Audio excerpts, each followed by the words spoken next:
When it comes to sending proposals on Upwork, most people are competing in the wrong game. The real game is won in the first 230 characters. Not in your bio, not in your portfolio, in that very first sentence. I was completely new to freelancing and grew my profile to over 25K in the last 6 months. So in this video, I'll share some real and recent advice, go over the do's and don'ts of proposals, as well as some weird tricks that will boost your chances of getting hired immediately. Plus, at the end, I'll show you the exact proposals I still use to this day to get hired, even though I'm competing with other profiles that show 10 times more earnings and reviews. If you want templates of these proposals, there's a link in my bio that has several free proposals that you can copy and paste to get hired more. Plus, to better drive these points home, I'm going to review a recent job posting of mine and give you an inside view of how these proposals look on the other end. So, presently in Upwork, client will only see the first 230 characters of your proposal, and then we'll have to click into it to view more. So you got to make those characters count. In those first characters, the client wants to see two things. One, do you have experience in their niche and current issues? Two, have you done this successfully before? I get it. When you start in Upwork, it can be totally frustrating. It can be disheartening to send out 20 proposals and not get hired for any jobs. When I started jiu-jitsu, I just showed up and sucked every day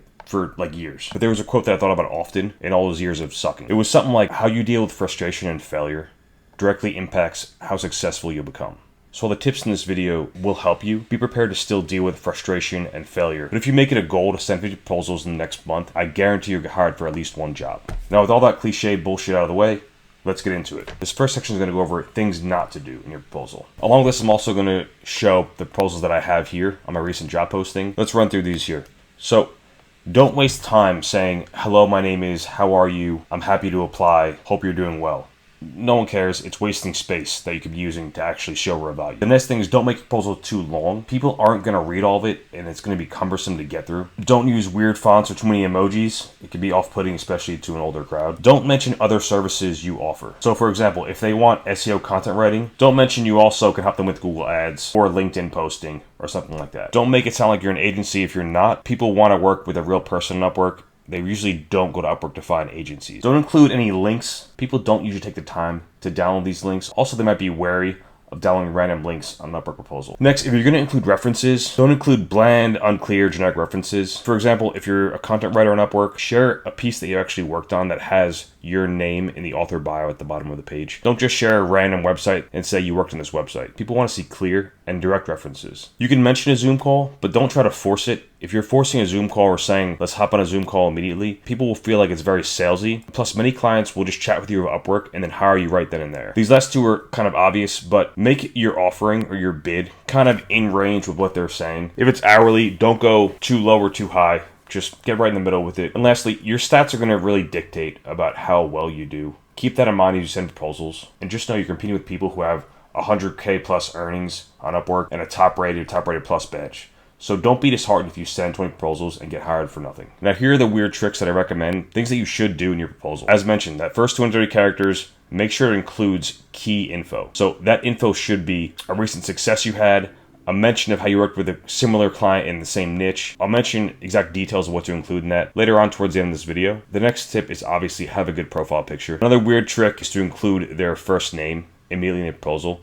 Just their name and an exclamation point. You could find this name by scrolling down in the job posting and their job history, and you can see other reviewers who may leave the client's name. If you see it used enough, you can pretty much guarantee that's the name of the person who's looking to hire you. Next one is including a video. You don't have to include a video, but I guarantee it'll make you stand out. The caveat to this is you have to be comfortable on camera. Don't send a video with poor lighting, poor background design, and with you stumbling over your words. I recommend running through it a couple times and making sure that it's clear, direct, and you appear comfortable on camera. So two ways I've seen people open proposals that I think is effective. The one is including a curiosity hook, but if you do include this hook, it should be insightful and interesting and apply to their same niche. The safer way that I usually do is including a prior job reference of a site in their same niche. For example, if they're HVAC, I'll include mention of how I worked on an HVAC company and achieved these results over this amount of time. The next step is make sure you're structuring it well and make it readable. So generally that comes down to having a quick intro, how you tackle their issues, and references at the bottom. Don't make it too long or too detailed. Make it clear and readable and to the point. You do this by including line breaks, bullet points for easier reading and skimming. Another method that might be successful or a weird trick to do is at the end include some kind of value proposition at no cost to them. For example, for content writing jobs, some people might end with a line like, would you like me to audit one of your posts for free, and list 2 to 3 things that I think you can prove immediately. The last tip is to screen the jobs more effectively. quickly. So essentially, you want to apply to less jobs, but those jobs you do apply for, spend over 20 minutes working on the proposals, spend however many connects it costs to get you in that first place. Generally, this means spending 60, 70, 80 plus connects to get you in that first spot, so clients can view your proposal immediately. I wanted to show you guys how it looks from the back end here, but when you apply to a job, this is what the client will see. Here's a job I posted for content writing. Point out a couple things here based on my do's and don't list. So first up, we see the boosted proposals up top here, these 4 here. This means they spent connects to get on top. The next thing you notice is the profile pictures. You will see them here. Some stand out more than others. This is a pretty solid one. It's pretty good. Pretty good. You know, not great. So immediately you get a feel of how to stand out with profile pictures. You know, you're going to be smiling, bright background, pretty straightforward. The next thing is the amount of characters. We only see, like I said, about 230 characters right here. These couple lines are so key for getting hired and getting your proposal viewed. The super proposals that I thought that were pretty solid here, and you'd be surprised they're not the first ones. If we scroll down here, the 2 that I thought were solid was this one. This proposal uses a little bit of a value hook. It's okay. I don't use these personally, but I thought it was pretty solid. Notice it's very readable here. And then he put, here's how I'd approach. People love when you personalize a proposal and tell you what you're going to do and how you're going to fix their issues. This guy did that. He also used arrows to make it more readable, which is great. What I don't like is that he put random links here. This approach improves your visibility, and every page serves a purpose, and every word is intentional. I've done this before on platforms like the below. These references don't tell me much. Nothing at all. You know, I don't think this is helpful. You could probably put references that are more clear at what he did and the results. I would change that if I was him. But he did end off with a quick value proposition here. Would you like me to audit one of your existing pages and outline 3 improvements I'd make? So, pretty good. You know, organization's great. These links are not great, but overall pretty solid. The other one I thought was done pretty well was this one here. Hey, I just helped a SaaS client boost organic traffic by 187%.